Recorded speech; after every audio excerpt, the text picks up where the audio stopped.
뉴스로 여는 아침.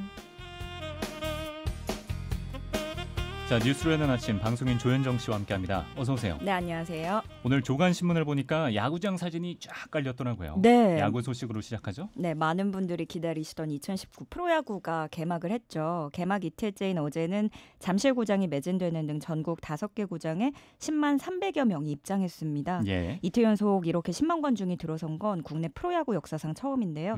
특히 개막 날인 토요일에는 꽃샘추위에 강풍에 우박까지 내린 궂은 날씨에도 매진 행진을 보이면서 프로야구 38년 역사상 개막전 최다 관중인 11만 4,028명이라는 기록을 세웠습니다. 올해는 또 어떤 그림 같은 장면들을 보여줄지 기대됩니다. 지금 뭐 프로야구가 위기를 맞았다 이런 얘기도 있는데 일단 시작은 굉장히 좋군요. 네. 제가 응원하는 팀은 어제 대승을 거둬서 그래요? 축하드립니다. 저는 야구까지 진지하게 빠지면 출근을 못해요. 그렇군요. 그냥 저 기분 좋다고 자랑해봤어요. 네. 예. 다음 소식 보죠. 101세 어르신 등장에 한국당도 당황입니다. 101세 어르신 무슨 얘기입니까? 얼마 전 나경원 자유한국당 원내대표가 반민특위 활동으로 국론이 분열됐다 이런 발언을 하면서 파장이 크게 일었죠. 예. 친일 행적이 밝혀진 사람들의 독립유공자 서훈 취소 방침을 비판하면서 나왔던 말이었습니다. 각계에서 비판이 쏟아졌지만 한국당은 꿈쩍하지 않는 모습이었는데요. 그런데 결국 101세 독립유공자 어르신께서 국회를 직접 찾게 된 겁니다. 예. 101세 이무철 애국지사와 독립유공자의 후손들이 모여서 나경원 원내대표 발언을 규탄하는 기자회견을 열고 성명서를 대표 낭독했습니다. 자주독립국가 완성을 위한 열망에 소금과 재를 뿌리고 반민특위의 숭고한 활동을 왜곡하고 독립운동가와 후손들에게 씻을 수 없는 상처를 준 나경원은 의원직을 사퇴하고 역사 앞에 사과할 것을 요구한다. 이런 내용입니다. 예. 그래서 지금 나경원 원내대표가 조금 말을 돌리는 듯한 모습을 보였네요. 네, 반민특위가 아니라 반문특위를 말한 거였다 이렇게 주장을 하고 있는데요. 예. 고령의 독립유공자까지 비판하고 나서자 나경원 원내대표는 자신의 페이스북에 글을 남겼습니다. 송구하고 죄송하다. 연로하신 독립운동가께서 직접 발걸음하도록 한 데에 대해서 정중히 사과드린다. 이렇게 말을 하면서도 자신이 비판한 건 반민특위가 아니라 반문특위였다. 문재인 정권에 반대하는 사람들을 색출하는 이 정부를 반대한 것이다. 이렇게 주장을 했습니다. 예. 그런데 여야에서는 취조란 궤변이다. 말장난이 아니냐 이런 비판이 이어졌는데요.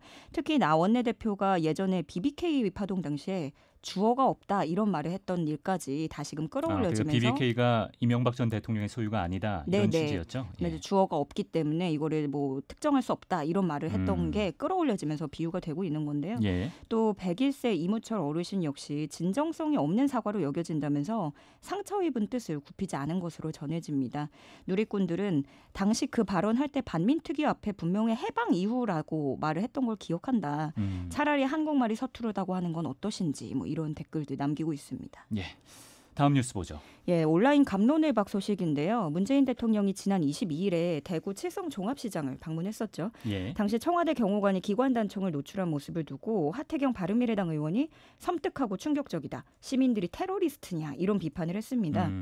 여기에 청와대는 당연한 직무수행이라고 반박하면서 역대 대통령들의 행사 경호에 나섰던 경호처 직원들의 무장 모습도 공개를 했습니다. 과거에도 이런 일은 있었다 이런 거네요. 네. 근데 보니까 사복 경호원이었기 때문에 또 시민들 입장에서는 총이 보이면은 좀 놀랄 수는 있었을 것 같아요. 예. 자, 그리고 KT 얘기를 좀 해보겠습니다. KT 청문회를 앞두고 새로운 의혹이 또 제기됐네요. 국회 과학기술정보방송통신위원회 소속인 민주당 이철희 의원이 어제 KT 그저께 경영고문 명단을 공개하고 KT가 정치권 인사 등에게 고액의 급여를 주면서 로비에 활용했다는 의혹을 제기했습니다. 예. 이 자료에 따르면 KT는 정치권 인사, 퇴역장성, 전직 지방경찰청장 등 퇴직경찰, 고위공무원 출신들을 경영고문으로 위촉하고 매월 자문료라는 이름의 보수를 지급해왔고요. 2014년 11월 이후 이들에게 지급된 자문료 총액이 약 20억 원에 달합니다. 예. 여기에 또 홍문종 자유한국당 의원 측근 3명이 포함이 돼 있는데 홍문종 의원이 얼마 전에 KT 세노조가 그 채용 청탁을 했다고 폭로하기도 한 인물이었죠. 예, 맞아요. 예. KT와 직접적인 업무 관련성이 있는 정보통신부, 방송통신위원회 등의 고위공무원 출신도 이 명단에 들어가 있습니다. 이 위촉된 시기가 유료방송 합산 규제법이라든가 KT 황창규 회장 국감 출석 등 좀 민감한 현안이 많았던 시기였고요. 이것이 곧 이해충돌로 이어질 수 있는 지점이었던 거죠. KT는 가뜩이나 지금 채용 청탁건으로도 시끄러운 상황에서 또 황창규 회장 쪼개기 후원금 얘기까지 나오는 것 같습니다. 네, 2014년 5월부터 2017년 10월까지 법인 자금으로 상품권을 매입한 뒤에 되팔아서 현금화하는 방식을 썼습니다. 비자금 11억 원을 조성하고 이 가운데 4억 3천여만 원을 19, 20대 국회의원과 총선 출마자 등 정치인 99명에게 후원금으로 보낸 혐의를 받고 있습니다. 흔히 우리가 상품권 깡 이렇게 네, 말하는데 그렇게. 그 방식인가요? 예, 그렇죠. 국회의원 후원 한도가 1인당 500만 원으로 정해져 있습니다. 예. 그런데 이것을 피하기 위해서 임직원을 동원하고 일부 직원은 가족이나 지인 명의까지 빌린 것으로 경찰 조사 드러났습니다. 예. 검찰은 이 후원금의 대가성은 없었는지 수사 결과를 재차 확인하고 관련자들을 소환해서 조사할 방침입니다. 네, 게다가 또 회사 돈을 사용한 거기 때문에 네. 업무상 배임 혐의를 받을 가능성도 굉장히 높아 보이네요. 다음 뉴스 보죠. 네, 오늘도 출근합니다. 남북 공동연락사무소 이야기인데요. 예. 지난주 북한이 남북 공동연락사무소에서 철수하겠다는 입장을 밝히고 나서 우리 통일부는 비공개 점검 회의를 진행했습니다. 예. 회의 결과 우리 측 근무자들은 평소처럼 개성에 출근할 것이고 이것은 모두 북측과의 협의를 지은 것이라고 밝혔는데요. 북한은 자신들은 철수하면서도 우리 잔류를 허락하면서 어느 정도 재가동의 불신 남겨놓은 것이다. 이런 분석이 나오고 있고요. 예. 또 북한이 한미공조에 대해서 날을 세우면서도 조선중앙통신이나 노동신문 등을 통해서는 이 사실을 밝히지 않았습니다. 그래서 어느 정도 절제를 보이고 있다는 해석 나오고 있고요. 주말 사이 사무소에서 북한이 철수를 했고 또 미국 트럼프 대통령이 제재철에 트위터 글을 남기고 이렇게 하루하루 빠른 변화가 있었는데 앞으로의 상황에도 귀추가 주목되고 있습니다. 예. 자, 그리고 제주도 비자림로 확장 공사가 재개됐다고요? 네, 제주시 구자읍에 있는 비자림로인데요. 여기서 지난해 8월에 도로 확장 공사를 하면서 나무 900여 그루가 잘려나간 사실이 알려졌고 환경 파괴 논란이 뜨거워지면서 공사가 중단된 바 있습니다. 예. 비자림로는 관광객들이 매우 좋아하는 장소고요. 제주에서 방문 1순위로 꼽히는 성산일출봉, 섭지코지, 우도로 향하는 길목이 있습니다.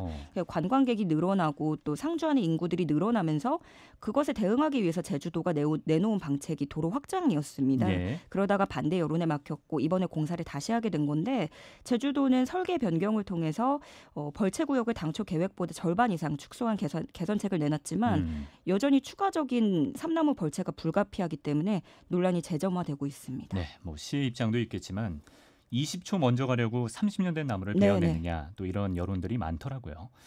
자, 마지막 소식 하나 더 보죠. 네, 요즘 대세는요. 멋짐, 쿨함이 아니라 찌질함이라고 그래요? 합니다. 예. 제가 대세로 지금 부각되고 있습니까? 그런 건가요? 이 찌질한 상사 대신 욕해주는 감정 대리 콘텐츠가 인기다. 이런 기사 많이 보셔서 가져와 봤는데요. 예. 가령 이런 겁니다. 서로 모르는 사람들끼리 모아놓고 여러 가지 감정이 표현되어 있는 다양한 카드를 고르게 합니다.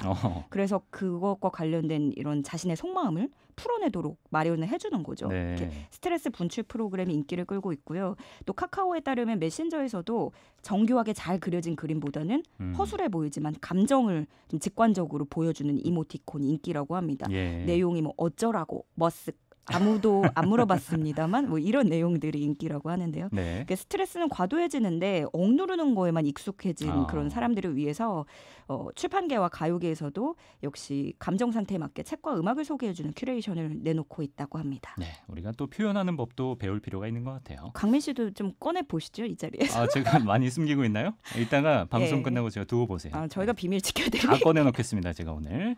네. 자, 여기까지 듣죠. 방송인 조현정 씨였습니다. 고맙습니다. 네, 고맙습니다.